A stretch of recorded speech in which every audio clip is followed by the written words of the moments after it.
So here we are on the coast of Georgia, the Wednesday before Thanksgiving, and this is a river that my parents have property on. I'm on a floating dock.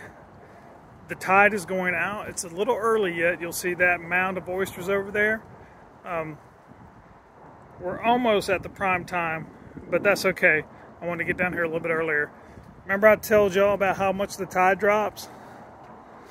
Well, you can see behind me where that grass line is. That's the high water mark. You see how much bank is exposed right now. I'll pan down here.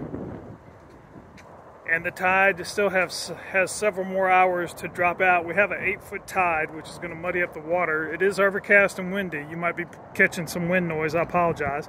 Not a perfect day to go fishing, but I have to fish when the tide's right. And we have a cool front coming in behind this cloud and rains, or a cold front.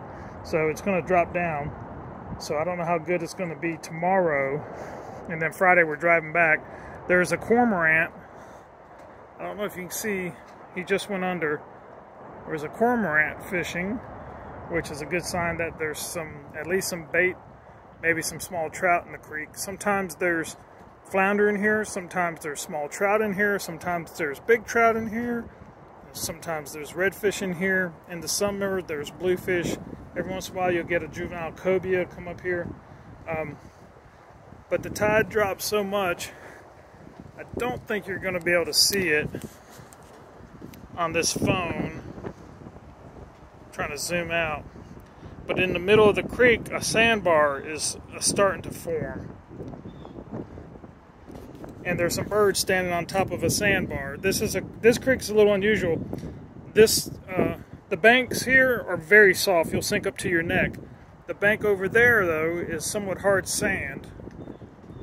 And you can actually get out and walk a little bit on that bank over there. And then the sandbars tend to be hard sand. This is the first really deep water in this creek going into the main river. This water here to my right, even at low tide, there'll be 10 or 12 feet. And then if you have an 8-foot tide, you're talking 20 or 30 foot in this bend. So this is really the first deep water in this creek. There's one other hole way up the creek that holds fish in low tide. So a lot of these times these fish will pull out and get in these holes when the tide goes out because there's hardly any water in the creek. So there's a cormorant again. I don't think you can see him. His little head popped up, now he's under. So let me get rigged up and start fishing.